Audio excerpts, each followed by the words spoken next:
சூடித்தந்த சுடற்கொடியே சோகத்தை நிறுத்தி விடு. நாளை வரும் மாலை என்று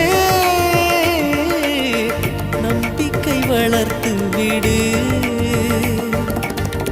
நம்பிக்கை வளர்த்து விடு. நம் காதல் ஜோதி கலையும் ஜோதி கலைமகள் மகளே வாவா.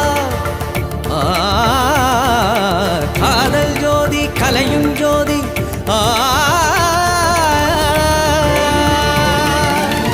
ஜோதி எப்படி ஜோதியை எரிக்கும். ஜோதி எப்படி ஜோதி